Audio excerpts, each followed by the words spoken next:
Hello everybody and welcome to the second video in the series on securities lending and collateral management.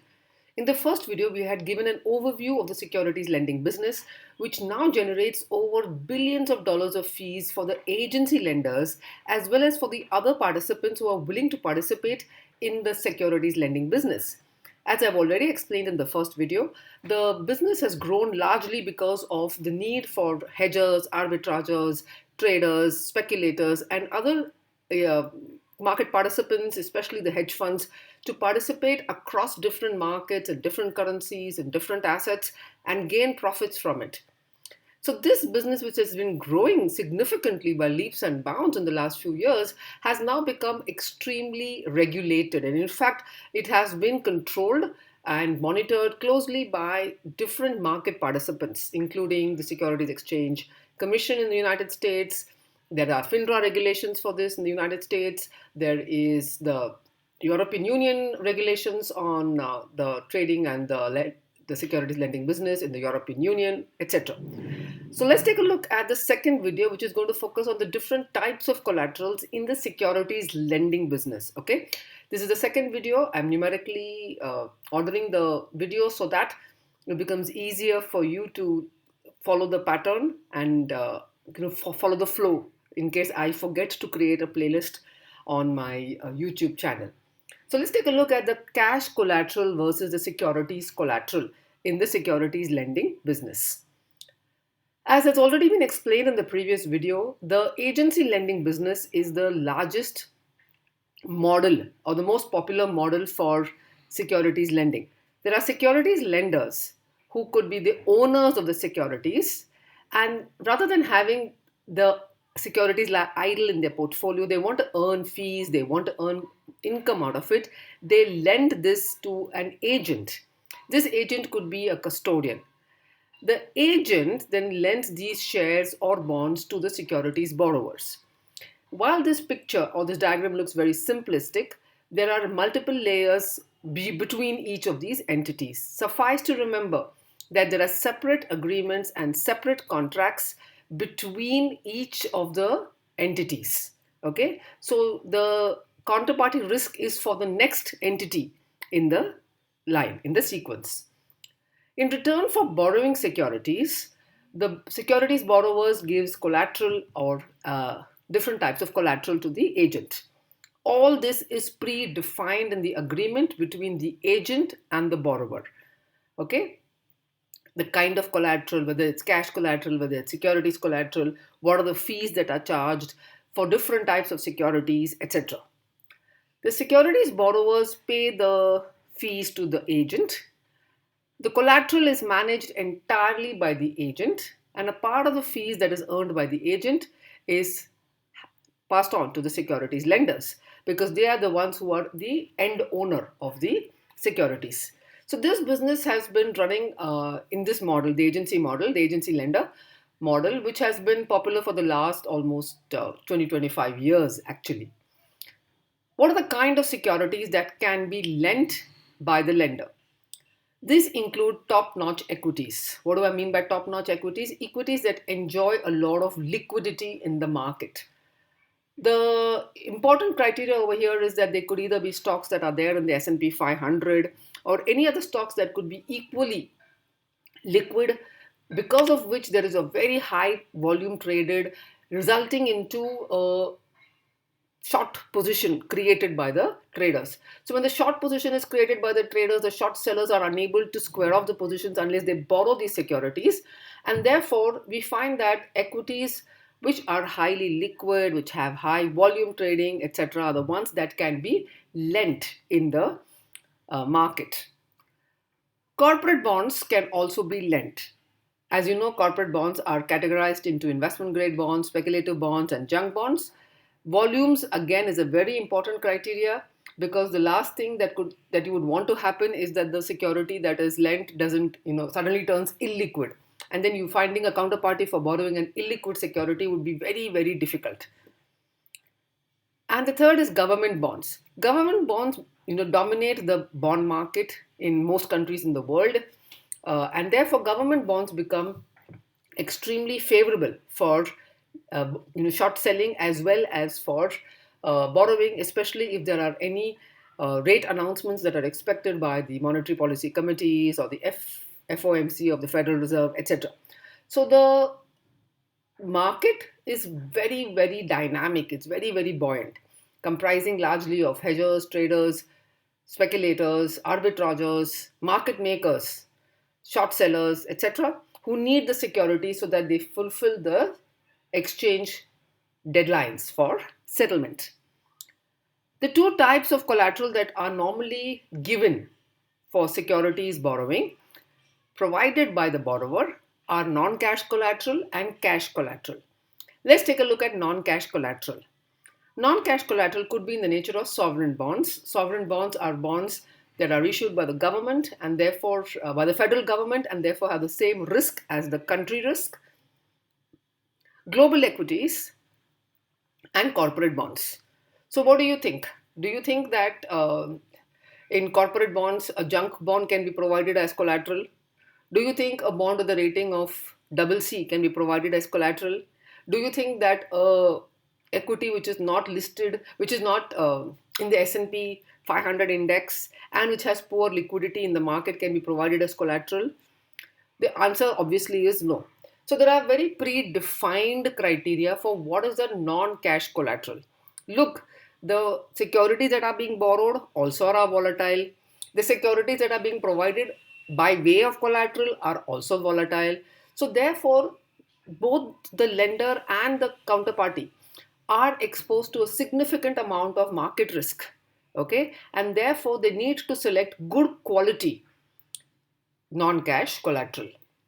So it's very intuitive to say that what is good quality? Good quality would be predefined in the agreement between the lender and the borrower, between the agency lender and the borrower as well. So, for example, bonds with specified credit ratings, equities with specified market capitalization criteria, sovereign bonds of countries, of governments which have specific sovereign risk ratings, etc., are only accepted. It is not that any kind of collateral can be provided. Collateral has to be predetermined, it has to be pre approved in the agreement between the lender and the borrower. Now comes the cash collateral. In cash collateral, the borrower is providing cash by way of collateral. Okay, this cash could be in would ideally be in very highly liquid currencies like USD, Euro, GBP, JPY, AUD, etc. In the Indian market, of course, cash collateral would be highest by way of INR. Now comes the simple logic that if the securities that are borrowed are in a specific currency, it makes tremendous sense to also provide the cash collateral in that same currency in order to avoid running any additional FX risk that could occur because of currency exchange at the time of repayment of the loan. So therefore, if the securities that are lent are in USD, are denominated in USD, then the cash collateral would also ideally be in USD so that you do not have any foreign exchange risk at the time of repaying of the loan and liquidation of collateral. So preferably currency of collateral is same as securities borrowed, but these are hedge funds that normally borrow the securities and therefore currency of collateral need not be the same. In securities lending with respect to cash collateral, the securities lender lends the securities to the borrower. The securities borrower provides the cash collateral, as already mentioned, in the same currency that the security is borrowed in, preferably. What does the securities lender do with this cash collateral? Okay, so let's say the securities borrower has given USD to the lender. What does the lender do with the USD? Look, this is an investment bank, or this is an agency lender, or this is a mutual fund holding these assets. They need to earn high returns, right? So the lender immediately takes the cash and invests it in money market instruments. Okay, these could be simple money market securities, or it could also be in the nature of lending in the money market. So the lender puts the collateral to use. Okay. So while the borrower has provided collateral, the lender must make good use of that collateral, and he does that by investing it in the money markets. So the securities borrower has provided dollars in cash collateral to the securities lender. The lender has invested in the money market. The money market generates a return, okay, and the returns generated by the money market, the borrower provides cash collateral to the securities lender. The lender invests in money markets. The money market earns a return to the lender. The lender passes on the fees that is earned from the money market activities back to the borrower. Okay, so any kind of income that the lender earns from the collateral, from deployment of collateral, is shared with the borrower. Okay, so this is in effect very useful for the borrower also, because it incentivizes him to reduce the cost of his borrowing. So by providing collateral to the lender passes on some bit of its earnings to the borrower. This happens in all the instruments, in all the securities lending business. It happens wherever collateral is used by the lender. Okay, and normally collateral will be used because the lender has to also earn something out of the collateral. Otherwise, it will be a simple, deployment of idle cash, which would not earn the lender anything. Okay, so the lender then passes on the income that is earned from the money market with the borrower, and this is called as rebate. Okay, so all collateral that is shared by the borrower to the lender deployed in the money markets are rebated. Okay, so that the cost of borrowing or the net cost of borrowing to the borrower gets reduced by that extent. Let's take a look at cash collateral example. The securities lender lends Tesla stock to the borrower. In return, the borrower gives USD. The lender invests the USD in money markets. Let's take a look at how the calculations work. Step 1. The number of Tesla shares that are borrowed, let's say, is 1000. The price of Tesla stock as on June 22nd, 2022 is about $650. The lending fee for Tesla stock is 7%. Who decides this lending fee? This lending fee is determined between the agency lender and the borrower and varies according to the stock. Okay, so if Tesla has 7% as a lending fee, there could be another stock like Apple which could have a lending fee of about 5%. There could be a third stock like General Motors which could have a lending fee of 1.5%, etc. So the lending fees differ from stock to stock and depend upon multiple factors. So the traded value is 1000 shares multiplied by $650. That's $650,000. The cash collateral, as per the agreement provided, says that the borrower has to provide 102% by way of cash collateral. Okay. Normally, the collateral value in all securities lending business is higher than the borrowed amount. Okay, all the collateral amount is higher than the borrowed amount, and it ranges between 102 to 105%. So typically, if it is cash collateral, it would be about 102% of the traded value. If it is securities collateral, it would be about 105% of the traded value. So over here, the cash collateral that is deposited by the borrower is $650,000 multiplied by 102%. That gives us $663,000. So $663,000 is the cash collateral that is provided. So all the facts till now are clearly understood. How do we get 7%? It depends upon the stock. It depends upon the arrangement between lender and borrower. This is a worksheet that is generated by the custodians and given to the borrowers. Okay, so that they know per stock what is the charges that are there. This is a very dynamic worksheet because it changes almost daily because of the implied volatility, not in the option segment, but because of the implied volatility in the markets itself. How do we get cash collateral? Cash collateral is normally 102%. Securities collateral is normally 105% of the borrowed amount. So keeping these numbers in mind, we'll move on to the next calculation of rebate. The lender invests this cash collateral at the SOFR rate. SOFR, as you know, is the new benchmark which has replaced the dollar LIBOR, and it looks at calculation of investments in the money markets. So a SOFR rate is announced for weekly, monthly, annual, 6 monthly, etc. The borrower pays 7% borrowing fees on Tesla. The lender earns 1.45%, that is the SOFR rate, by investing in the money markets. So this 1.45% again I got from the Bloomberg site on June 22nd, 2022. Okay. Now a part of this has to be shared with the borrower. Let's say that the rebate is 1.15%.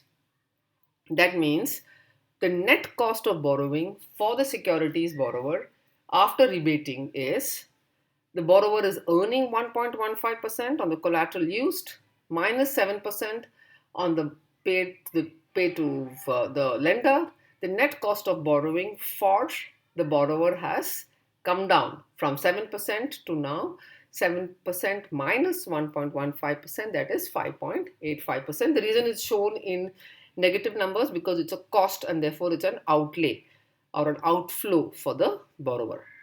So is this clear? The lender is, just to recap this slide again, the lender is investing the cash collateral in money markets, earns dollars so far on it. The lender earns 1.45% and the rebate is 1.15%. That is decided again between the lender and the borrower. And this rebate is passed on from the lender because it's utilized by the lender. It's utilization of the collateral by the lender, and the lender then passes on the cost of borrowing, passes on this by way of rebate to the borrower. SOFR is the secured overnight financing rate and is announced by regulatory authorities in the United States for different dollar deposits across different tenures. It's a replacement of the USD LIBOR. The collateral is exchanged on a daily basis, mark to market. If Tesla stock increases to $700 the next day, then the cash collateral value will also increase. And this is true of both collateral, both cash collateral as well as securities collateral. In the case of non-cash collateral, the borrower gives securities collateral to the lender. The lender appoints a tri-party administrator for all the collateral management with reference to mark-to-market that takes place on the daily basis. Okay, we just saw on the previous slide that the borrowing, the collateral value is mark-to-market on a daily basis, and therefore daily contracts are issued for the collateral value. Let's say in the case of non-cash collateral, the trade value is $650,000 in the same Tesla. And the agreement is that the collateral will be provided by T-bills, investment-grade corporate bonds, high-quality index stocks. Before the collateral is deposited, the type of collateral is predetermined. The maximum of each type of collateral is pre-agreed. That means the borrower can give collateral only by way of treasury bills, investment-grade bonds, high-quality index stocks, as well as, let's say it could be that 50% is given by treasury bills, 30% by way of investment grade bonds, that makes it 50 plus 30, 80%, and 20% by high quality index stocks. Okay, so then this is securities collateral. What does the lender do with this securities collateral? He again invests it in different markets. So collateral is rarely idle, but from the agency point of view, the collateral has to be managed. And what is the meaning of management? It means finding out the valuation, end of day closing. Look, hedge funds operate across the globe, right? So there could be different time zones in different markets, and one market could close, whereas the collateral management is done in a different time zone altogether. So we have to match and map all that out. So the type of collateral, the ratio of each collateral, the proportion of each collateral is also predetermined with respect to the securities lending business. Most securities lending and collateral management agreements, especially, will have something called as a prepay. A prepay is a one-day prepay where the borrower deposits the securities or the collateral first with the lender. And this is called as DVP, that's delivery versus payment method.